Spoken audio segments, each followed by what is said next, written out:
I'm Dr. Richard Nongard. I'm a leadership expert and I'm an author. I've written a book titled Viral Leadership, How to Seize the Power of Now to Create Lasting Transformation in Business.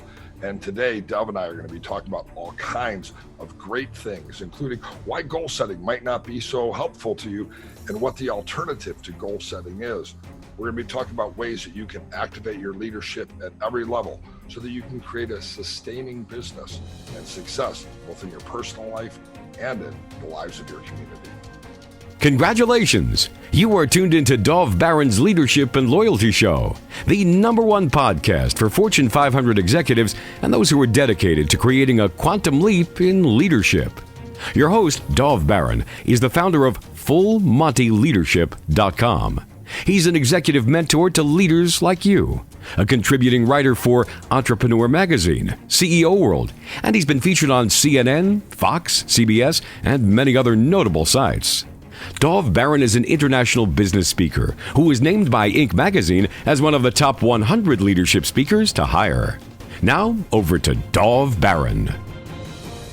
Welcome, dear friends, fans, and fellow aficionados of leadership excellence. Thank you for joining us on this episode of Dov Baron's Leadership and Loyalty Tips for Executives, part of the Full Monty interview series. I'm your host, Dov Baron. I'm the founder of Full Monty Leadership, and I'm here to assist you tapping into the one thing in your business that changes everything. So let me ask you, are you actually committed to up-leveling your leadership?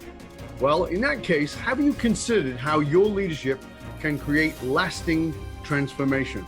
If so, how? Well, stay tuned and we'll find out. Remember, you can chat about this episode or any past episodes on Facebook. Just search out the Leadership and Loyalty podcast. If you're a new listener, new viewer, thank you for joining us. Strap yourself in. We're about to go full Monty. And if you're a new listener, new viewer, thank you for joining us. We really appreciate it. As always, you can find us on iTunes or Apple Podcasts, Spotify, iHeartRadio, wherever you tune into podcasts. And we always need your help in staying relevant. So please go over to wherever you listen to podcasts and rate, review, and subscribe to this show.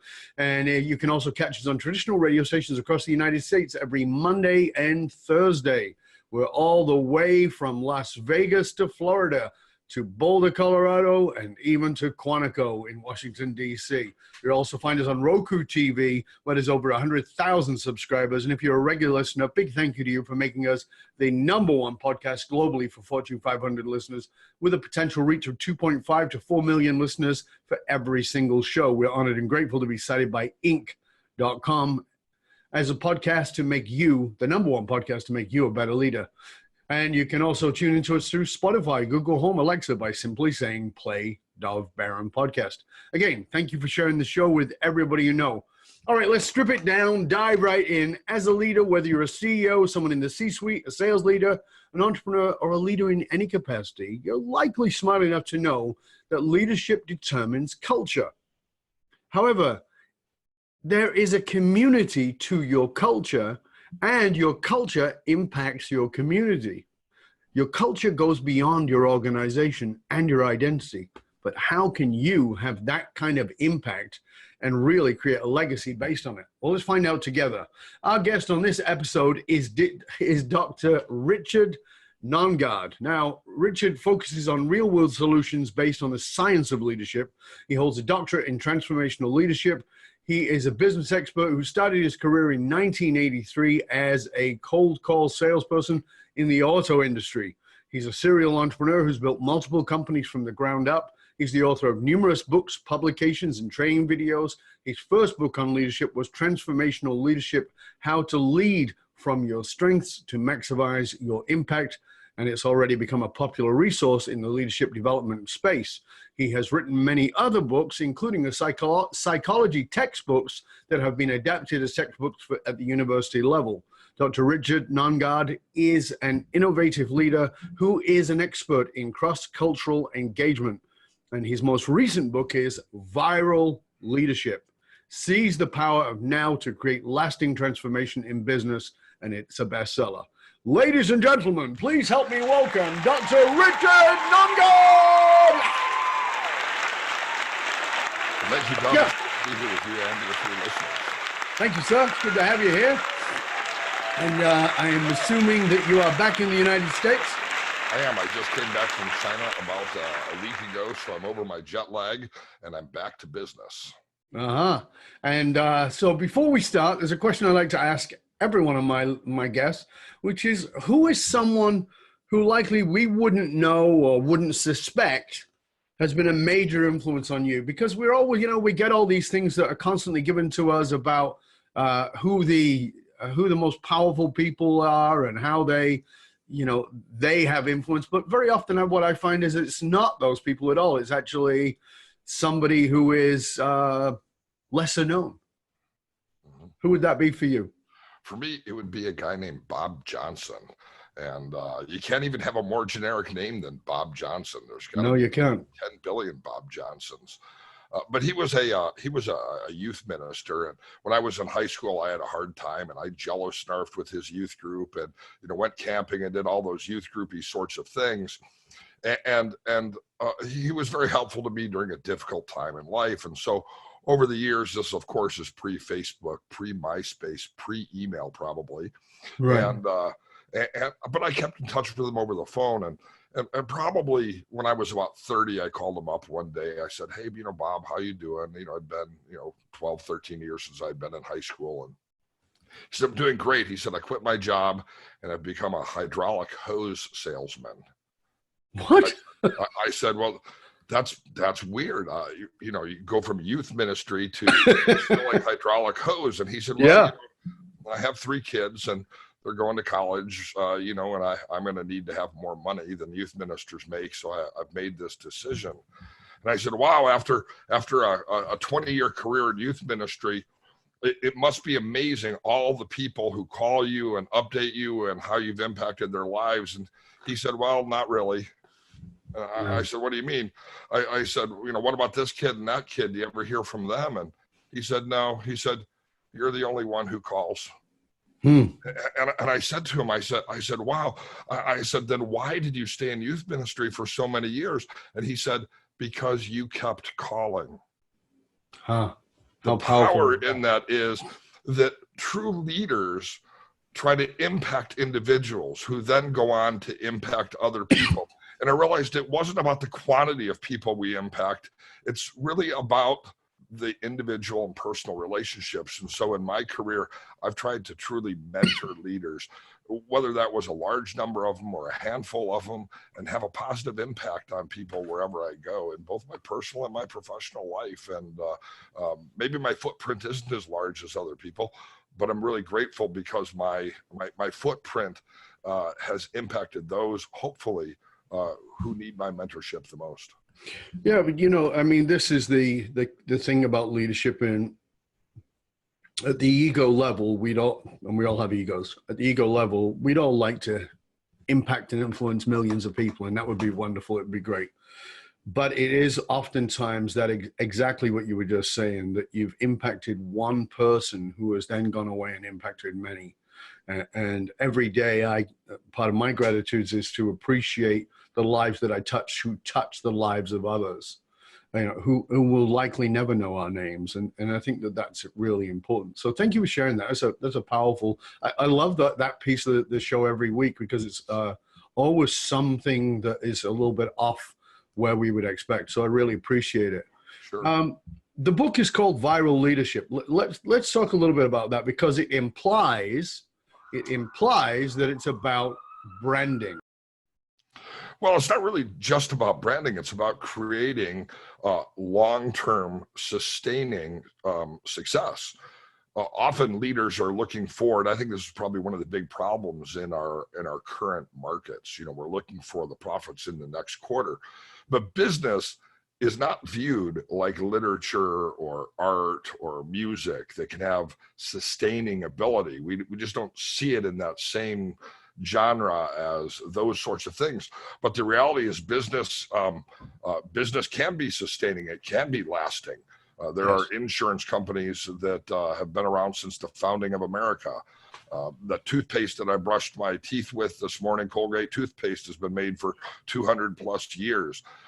There's a restaurant I think it's in Strasbourg in Europe that has been serving meals, the same family, since the 1600s. There was a construction company that just until the 1980s had been building temples in Japan and other commercial buildings for more than 1,000 years.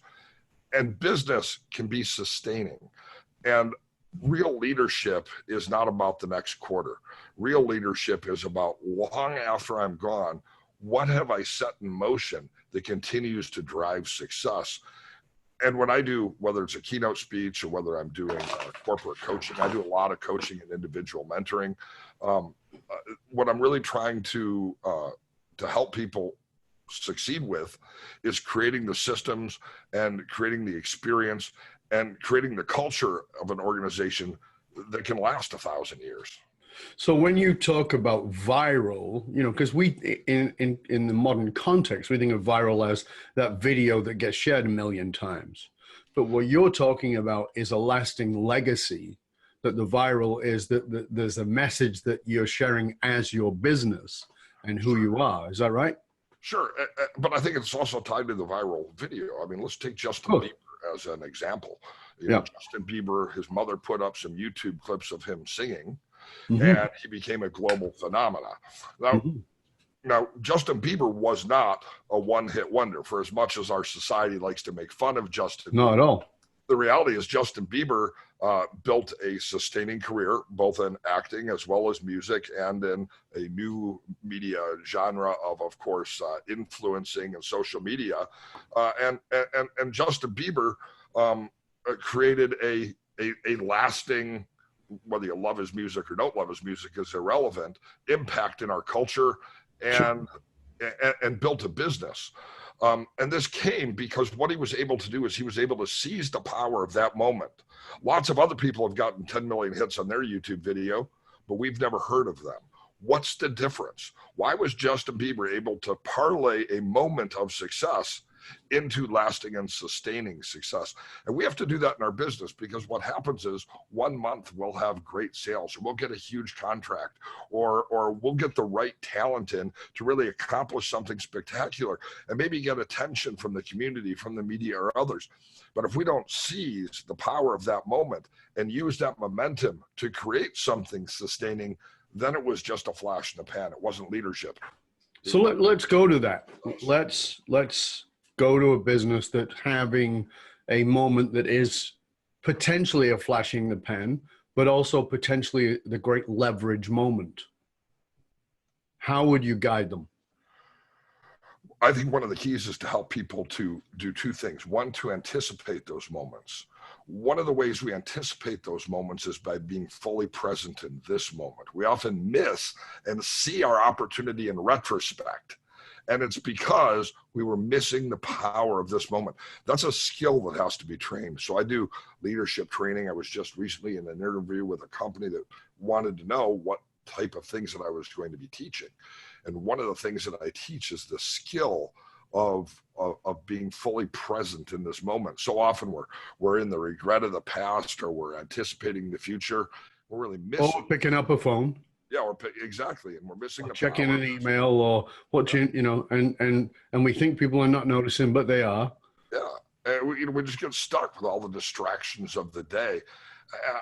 How do you really develop focus? Well, you do that through mindfulness. How do you develop intuition? It's through mindfulness. How do you develop situational awareness? It's through mindfulness. And when I'm fully present in this moment, I can anticipate good things are going to happen. I don't have to be surprised by them. Mm-hmm. And when good things happen, then one of the key skills that we need is the ability to communicate effectively then with every stakeholder within our community, within our culture, within our organization, clearly what the vision is, what the goals are, and how we can work together as a team to create what I call a shared narrative, so that we're all in this together. And that's how we capture the power of this moment, because so often people let it go because they're waiting for the boss or the communications director or the lead tech person or somebody else to seize the power of now. Other people in the organization are seeing it go by, and they're waiting for that person who is paralyzed by inaction for whatever reason. But if a team is truly empowered, then everybody has the ability to grab on to the power of the moment. And that's done by creating a shared narrative among team members and within the organization. So for those who, I don't want to use any kind of jargon that could slip anybody up. So let's talk about what you mean when you say shared narrative. So because people are going to be listening and going, yeah, that's one of those terms that's thrown around, but I don't know what it means. A shared narrative is really a story where all of us are in it together. Mm-hmm. I've been to a lot of, annual meetings, and the executives will often come out, or the board members will come out, and they'll talk about what it is they're doing, and they'll tell that to people. Mm-hmm. And it's important that they communicate, of course, what it is they're doing, but everybody in the audience is a stakeholder, or they wouldn't be there. But they're not in this story. They're not in this video presentation. They're not in the big picture. What we want to do, there's a process called appreciative inquiry, and appreciative inquiry is a well-researched process. I am a professor. I like to draw on things that actually work in leadership. Appreciative inquiry, well-researched by Case Western, Reserve University, other academics. And it looks at what's right within an organization, but it looks at what's right at every level, from the frontline employee to the delivery people, to the tech and development, to the executives, to the customers, and it includes everybody in a story. And an appreciative inquiry summit ends with all of the stakeholders together, really sharing what their story is together. And when I'm a part of the story, even if I'm a new employee, if I'm a part of the story, even if in a nonprofit, I'm a new board member who's attending my first meeting, if I'm a part of the story and I'm a customer, people want to know, how do you get the loyalty Apple has? Mm-hmm. You include your customer in your story. Yeah. And sharing these narratives is really what drives long-term success. One of the things you and I talked about a lot before we were recording was, we both have a big background in the understanding of the mind and the unconscious mind and how that works. And, the subconscious, we could say the subconscious narrative, the subconscious language patterns that are cycling and repeating inside of the mind that in many ways influence the leader themselves, who in turn influence others. Talk to us a little bit about subconscious leadership, because that's part of your expertise and part of your focus. So let's talk a little bit about that, and to help our listeners, our viewers, grasp what that actually means. So transformational leadership is a specific style of leadership, or it's really more than a style. And leadership studies and academia look at different leadership types and try to figure out, of course, what's best in these various situations. And transformational leadership has gotten a lot of attention. And the focus of transformational leadership is first on looking within myself as a leader so that I can make the changes necessary within myself to truly lead others. It is an introspective process, and it deals with what you're talking about, subconscious leadership.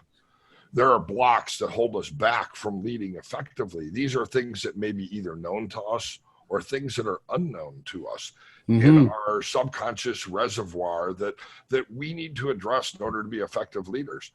Likewise, there are strengths. There are resources already within us. We don't need new skills in most cases in order to be an effective leader.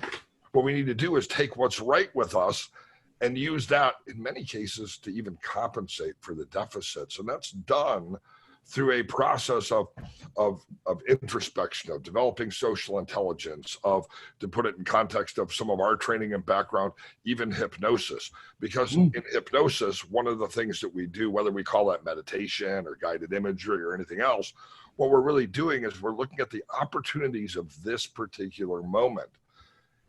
And I can find within myself those strengths and those resources that can truly enable me to be an effective leader. And it's a lot easier to draw on what I already have than trying to find that missing holy grail or that missing piece in some book or some seminar that's gonna give me what I don't have. We come with a set of strengths, and we come with a set of deficits, and we overcome the deficits by using our strengths. But you know as well as I do that many leaders are not going to do introspection. They're not going to develop a level of self-knowledge because we both know that if you are successful, there's a good chance a very large portion of what drives you was not good. It started out not good. You may have turned it into enormous success, but you were likely driven by some crap that happened somewhere along the line that set a fire on your ass and moved you forward. And that is for me, that's the defining moment for all people. The people who end up as on the side of the street smoking crack or driving past that person in a Rolls Royce actually won't have a lot of difference in the fire in their belly. The only difference is what they did with that. And so what that person driving the Rolls Royce passing the person who's smoking crack on the street says is, if I look there, I'm going to end up on the side of the street with that guy.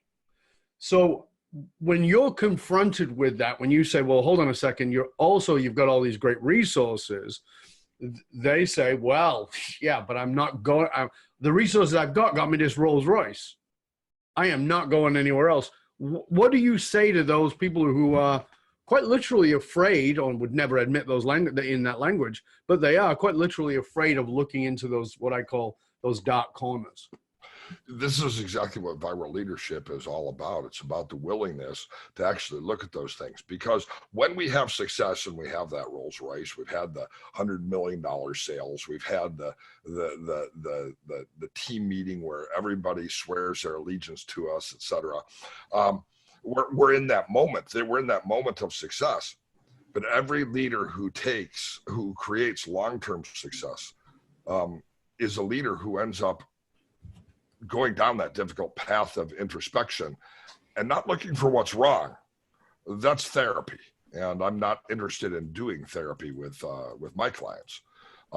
What I'm interested in doing is helping them find the lasting strengths that they possess that can help them parlay that moment into lasting success. And every leader who's successful is a leader who at some point is willing to actually take a look at what it is they need to do to create sustaining growth.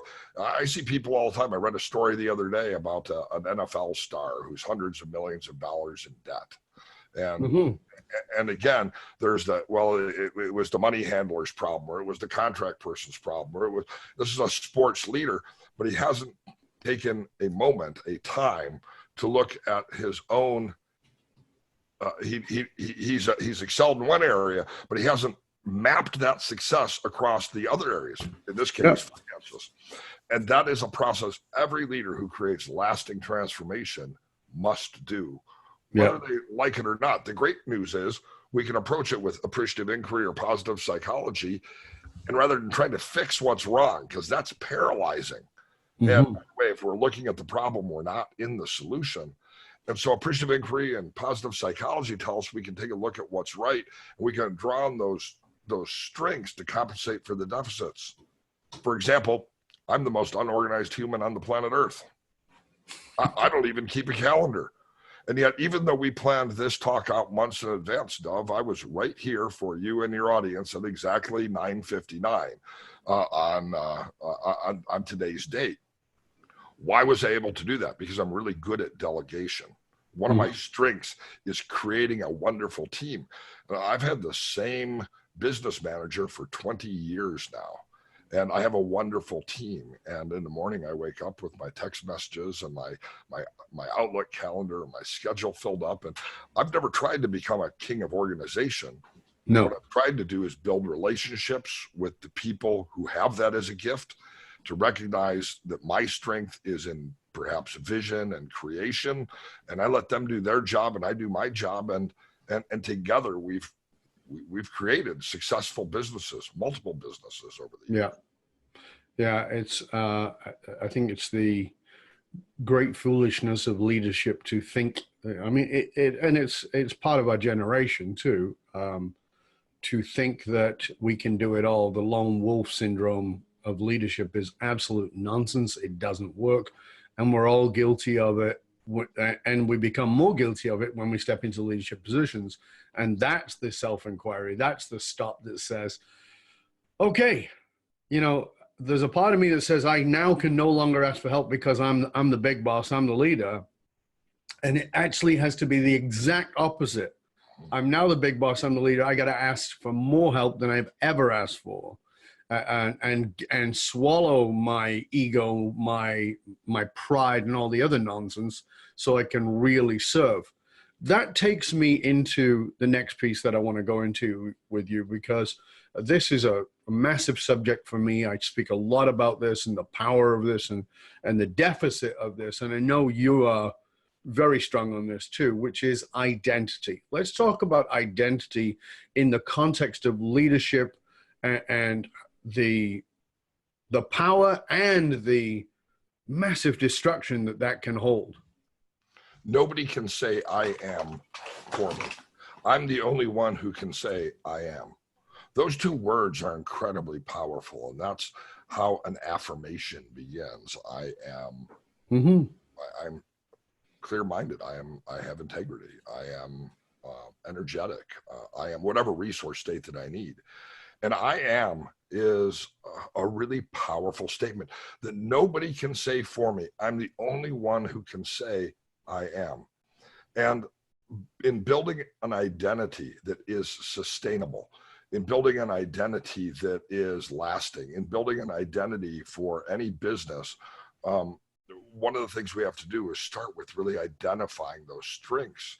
I am trustworthy, loyal, helpful, friendly, courteous, kind, obedient, cheerful, thrifty, brave, clean, reverent. I mean, that's a starting point. They give us that in Boy Scouts when we're a kid. But we need to continue to identify what it is that we are. What are our core values? What are our core strengths? What is it that we'd like to be known for? I'm old enough that, and I realized that by dyeing my hair, I take 12 years off for $12. I guess I got to spend $12. Yes, it's only $12 down. And so I'm old enough that I can begin to think, what's my legacy going to be? What am I going to be leaving to others? Is my work going to be considered by others 50 years from now or 100 years from now? Or is my picture going to end up in the corner of somebody's textbook at a university 100 years from now? Mm-hmm. And so I have to consider what I am. I have to clearly communicate that. And I have to do that not just in my business, but in my personal life as well. Absolutely. I've always said there are a lot of things that I don't do right, but there are three things I do right. I'm a good dad. I'm a good worker, a hard worker, and I'm a good friend. Those are three things that I excel at. And I've really embraced those things. And so in my personal and my business relationships, I've tried to be a friend. There's a Chinese concept in business called guanxi, and guanxi means that I fellowship with those who I do business with, which is why if you're ever doing business in China and they invite you to dinner, don't say you're tired and you're going to go to your hotel and order room service, because you'll never get the deal, even if you're not the best product. They want the dinner. That's the most important thing, is the guanxi, the fellowship, the friendship. Yes. And I said to a car salesman the other day, I've been looking at cars, and when you're buying a car, they don't want you to leave. But I had to go. I had a meeting in my office, and I was the only one with the key. No one else had the key to the main door to the building. So I said, I have to go. And so he was a little nervous because, am I going to come back? And I just said to him, I said, don't worry, Sammy. His name is Sammy. That's the salesman. I said, I'm not going to buy a car anywhere else. You see, people ultimately don't buy products. They buy people. And I like you, Sammy. So I'll be back tomorrow. And I was. Still haven't bought the car, but I probably will in the next couple of days. I have to figure out what to do with my old car first. And again, we come back to this piece that, who do you hold yourself as?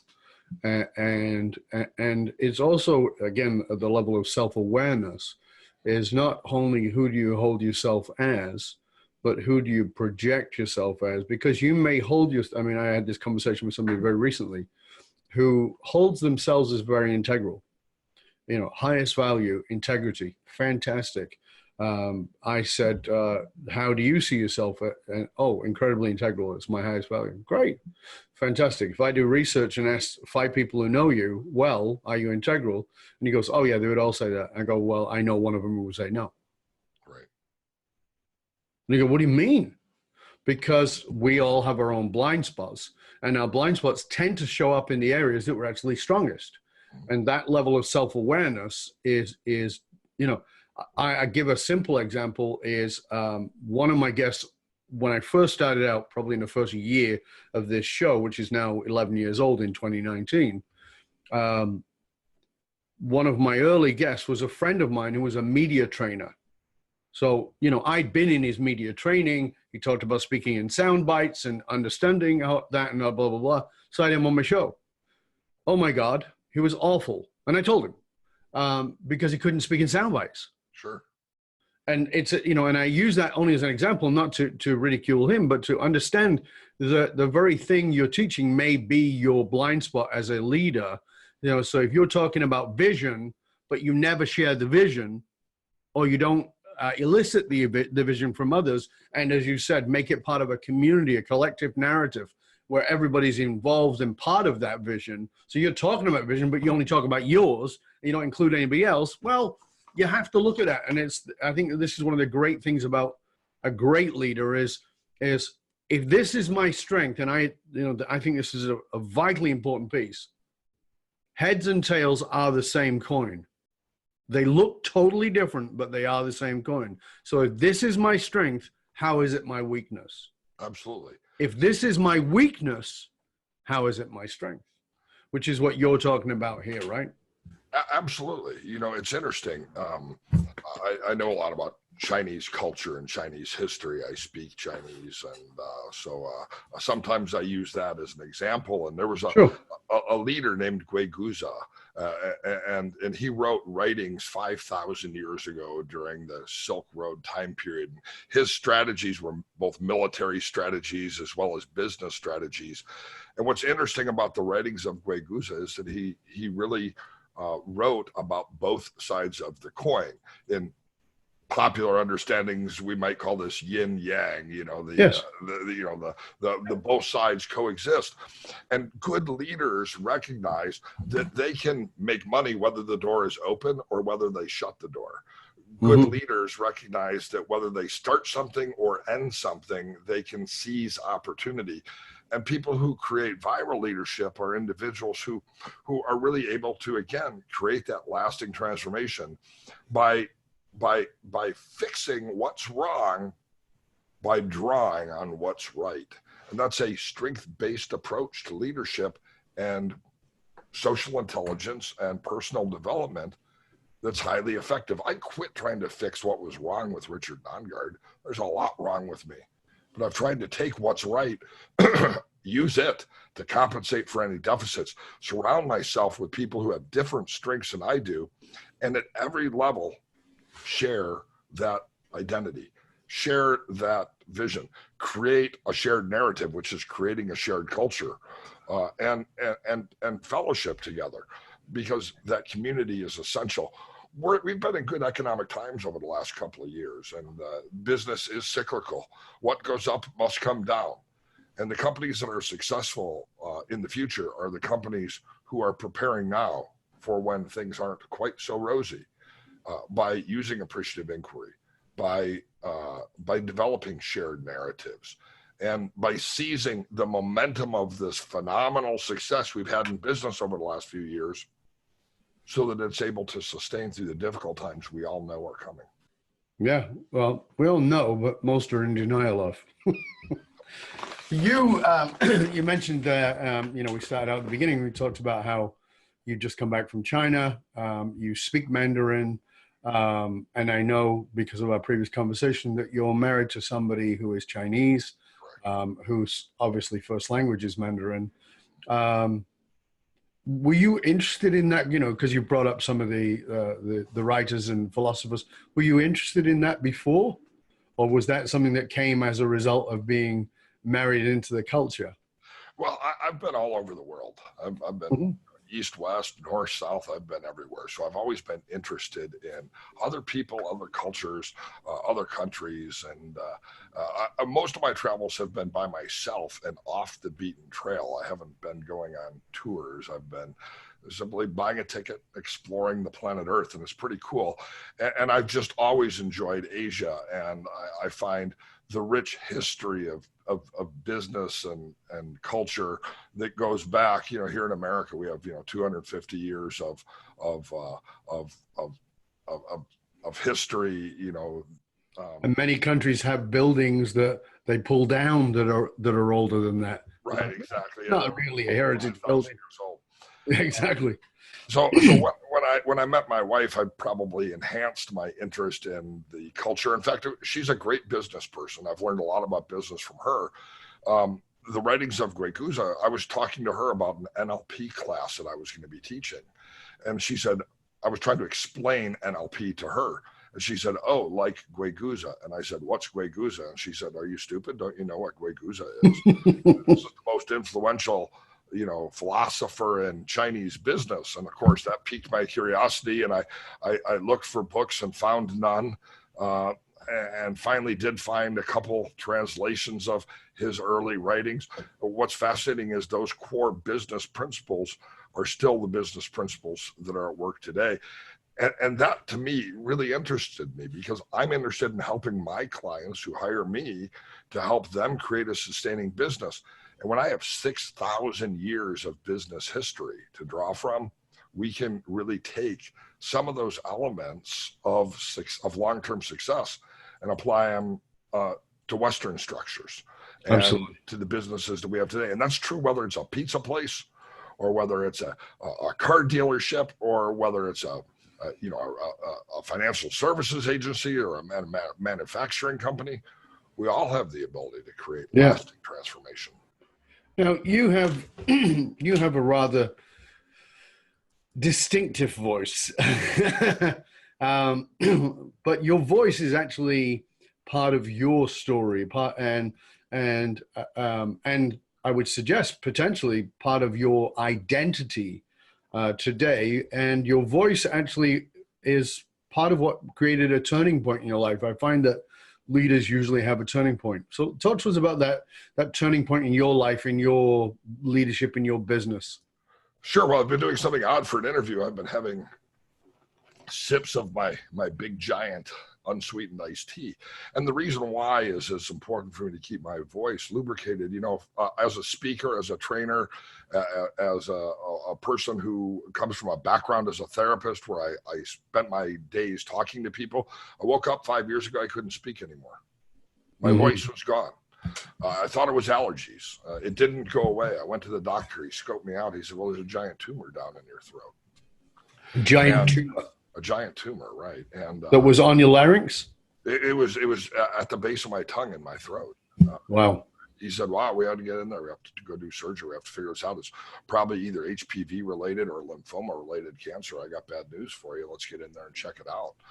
So here I was facing the prospect of a diagnosis of cancer. Fortunately, it turned out not to be cancer. But I was also, facing my own sort of mortality at that time. I mean, you don't really know what to expect. And here I earn my living with my voice. My voice is the tool of my trade. Mm-hmm. And so we did the first operation that came back as non-cancer, an odd type of tumor. Things didn't particularly get better. Actually, they got worse for a while.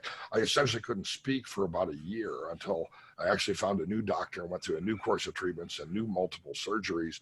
And the good news is I have about 85% of my voice back, and I'm able to sustain now and to do my job. But really, my voice was a strong part of my identity. I always said I had a beautiful, hypnotic voice. Now it's a little rough around the edges, maybe even sounds like Kermit the Frog. But the reality is I have something even better today. And that is I took the opportunity when I couldn't speak to really spend my time writing. And that's where the book Viral Leadership really took its, was germinated. What are the ideas that I can share with other people that will be here in the long term. I started writing a lot more. I started blogging a lot more. I started putting together other resources and things that really focused on my writing. And the good news is I ended up getting my voice back. I'm no longer dying, which is always a good thing. That's a good thing. And I've expanded my voice, not only to my speaking and training and coaching, but also to my writing. I have a new book coming out later this year with Randy Dobbs. He's the former CEO of General Electric Capital. And the book is titled The Business of Hope. And it's a great book for strategies for transforming life, leadership, and business with hope. We always hear hope isn't a strategy, but sometimes hope is all we have. Mm-hmm. And when we use it to create a strategy, then we have essentially viral leadership. So very cool. Very cool. So, one of the things you said, you talk about in the book is why goal setting is a setup for failure. Tell us why you believe that.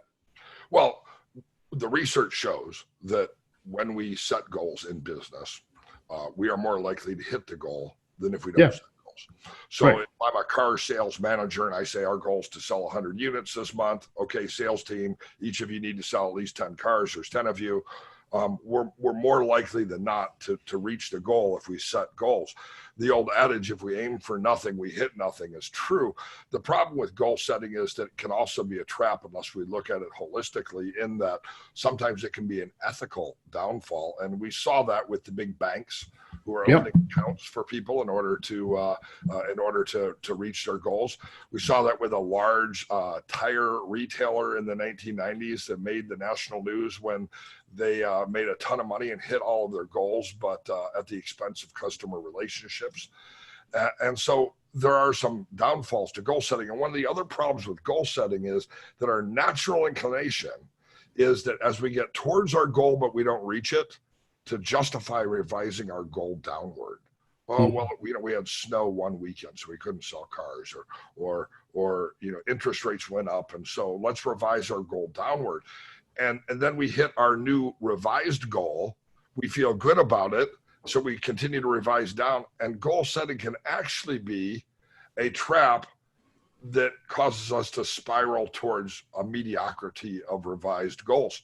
There's actually research into this. What's more effective than goal setting? And that is intention setting. The cool thing about intentions is that unlike goals, which are about the future, intentions are right now. Right. And I can only live in this moment. I can't live in the future. The great master Oogway told us, yesterday is history, tomorrow is mystery. All we have is the present, and that's why it's a gift. And the great master Oogway, of course, is that turtle from Kung Fu Panda, and his words are wise. And intention setting is an active process. It's something that I can be right now.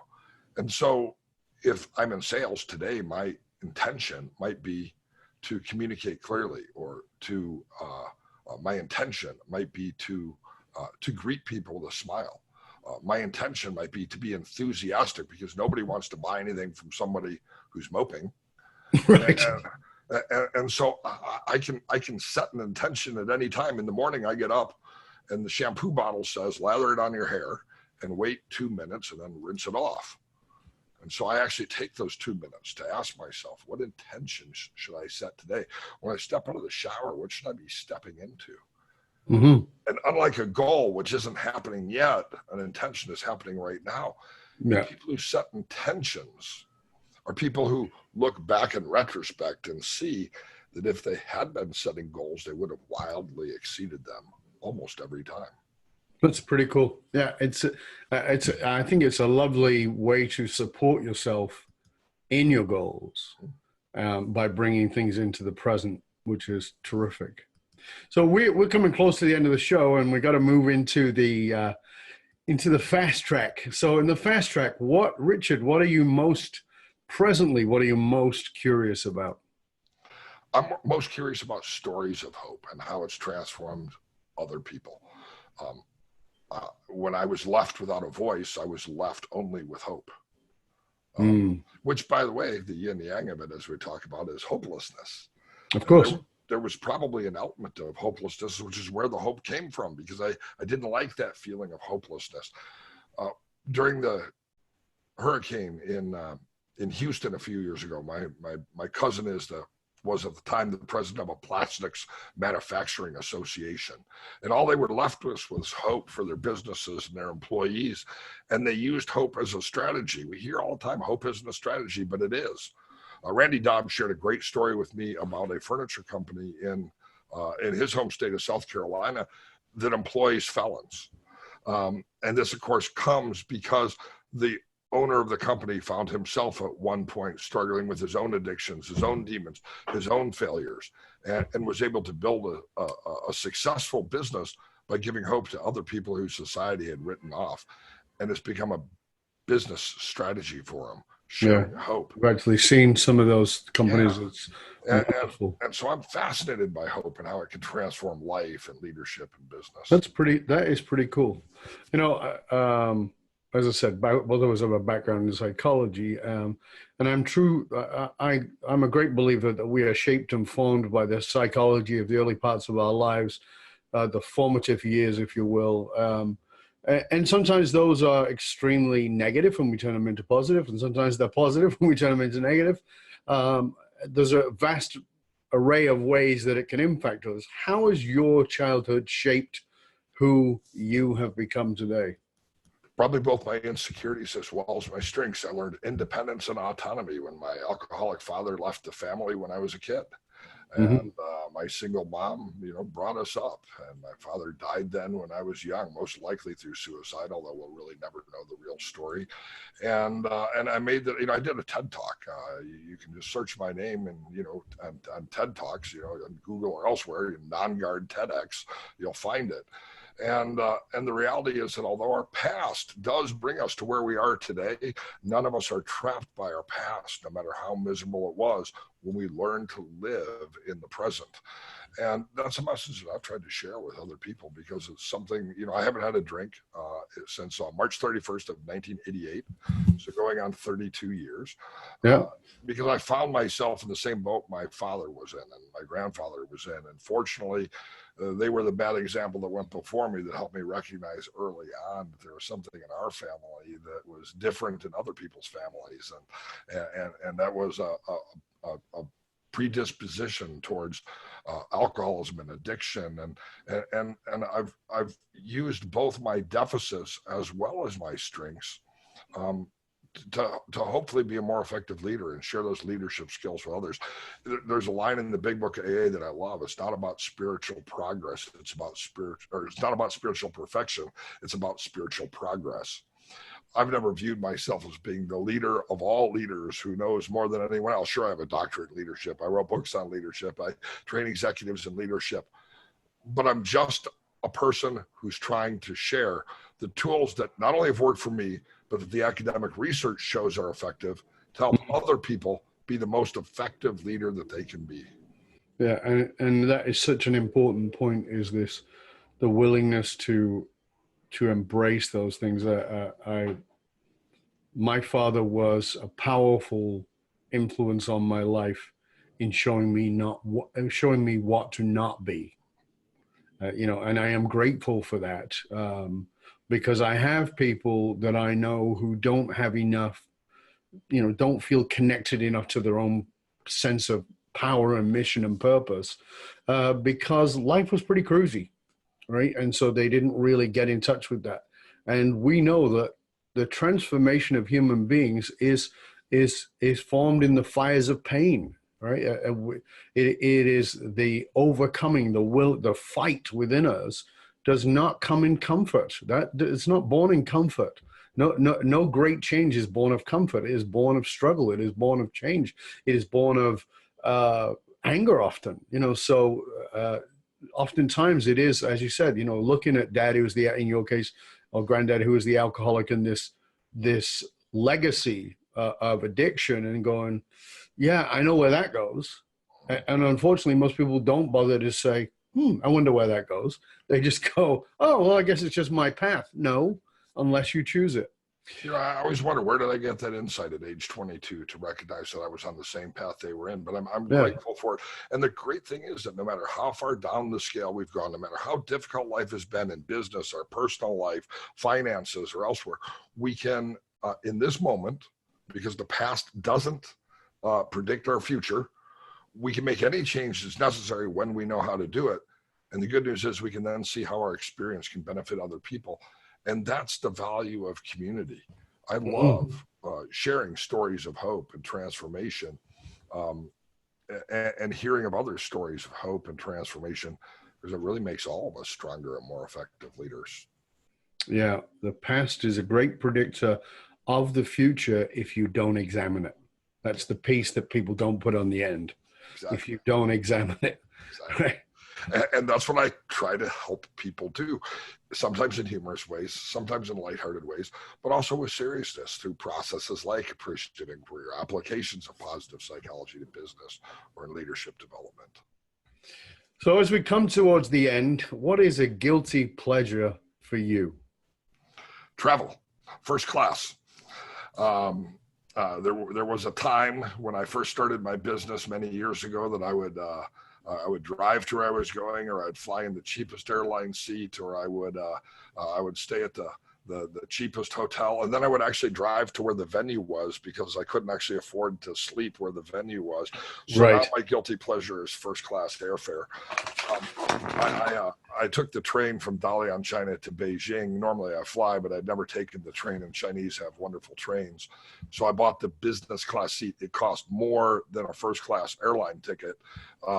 And it was great. It was the life of luxury and this wonderful train, and they really know how to do first class correct on the G train, the fast train. And then I got on my American Airlines flight to fly first class back to the U.S. and it was my guilty pleasure. It was so much better than being in the back of the bus. And beautiful. Yeah. So I fly first class. It's worth the money. In a parallel universe, what's your career? Probably do the same thing in a parallel universe.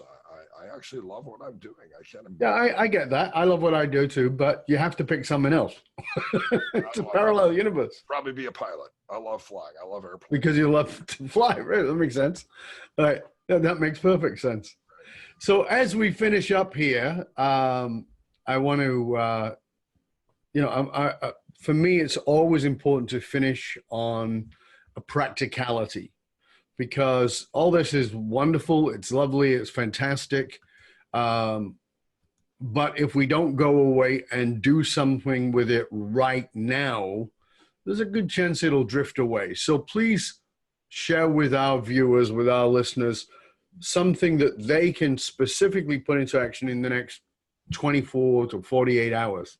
Well, the next 24 to 48 seconds. Focus on what your intention is. What is it that you would like to be right now? You can think of what it is that you're not, that's frustrating to you, to help you determine what it is that you'd like to be.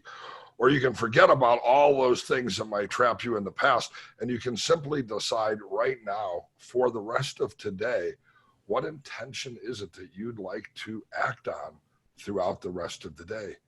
The intention to be passionate or energetic or engaged, or whatever other intention would be of value to you. And set that intention, and then take a moment at some point during the day to share that intention with somebody else, to say to somebody, hey, Dov, my intention is throughout the rest of today to connect with other people by greeting people with a smile and simply saying hello. What's your intention for the day? And then you've already created a community with one other person who you're sharing this intention with. Maybe their intention is something different, but you're discussing it, you're talking about it. And in doing so, when you are done with the day, you'll look back at the day and see that you've accomplished far more than you ever thought you would accomplish just by engaging in that simple task of beginning to practice daily intention setting. Fabulous. Thank you, sir. Well, this has been a pleasure, and I really appreciate you being on with us. Please tell our viewers, our listeners, where they can find out more about you and all of your wonderful resources. Sure. I'm actually pretty easy to find. Nongard.com, Nongard.com. So my name. And on my website at nongard.com. You can also get there by going to viralleadership.com. It'll redirect to my website. At the bottom of the website is actually a great book I put together on community, culture, and identity to help people uncover their leadership strengths in each of those areas. It's a free book. It's right there at the bottom of my website at viralleadership.com or simply nongard.com. Fantastic. Well, again, I want to thank you for being with us. Thank you for joining us. Thank you for everything that you've shared. This was a pleasure and an honor. I hope you'll stay with us to the end. And you, dear listener, can hang out with other conscious leaders and chat about this episode or any past episodes by simply going to Facebook and looking for the Leadership and Loyalty podcast. It's right there. You can chat with community members right there. You can find out also about hiring me, Dov Baron, as your speaker or strategist for your organization by going to fullmontyleadership.com/consulting or fullmontyleadership.com/speaking. And be aware that the research consistently shows that the fastest growing companies face the same challenges you do. They're spending the money, the time, the energy, attracting, training, and developing top talent, and also having them leave at an alarming rate. If you're frustrated with investing in training and developing your talent, only have them leave before you get your ROI, then come talk to us at fullmontyleadership.com, where we provide the essential leadership skills to rekindle and amplify the hidden loyalty assets inside of your organization by tapping into purpose. fullmontyleadership.com, because you can't outsource authenticity. You can also check out the Matrix like the movie, .fullmontyleadership.com. You don't need any triple W's, just matrix.fullmontyleadership.com, and get your authentic leadership matrix self-assessment tool. It's valued at $197 and it's absolutely free to you, and you get to tap into the 5 areas of leadership and find out what your real strengths are. I want to thank you for sharing this show with everyone you know. Till next time, stay curious, my friend. Stay curious about whether you are creating viral leadership through your intention in this moment, in each moment you carry forward. Just stop and ask yourself, am I fulfilling my intention? If you're not, you can always start again.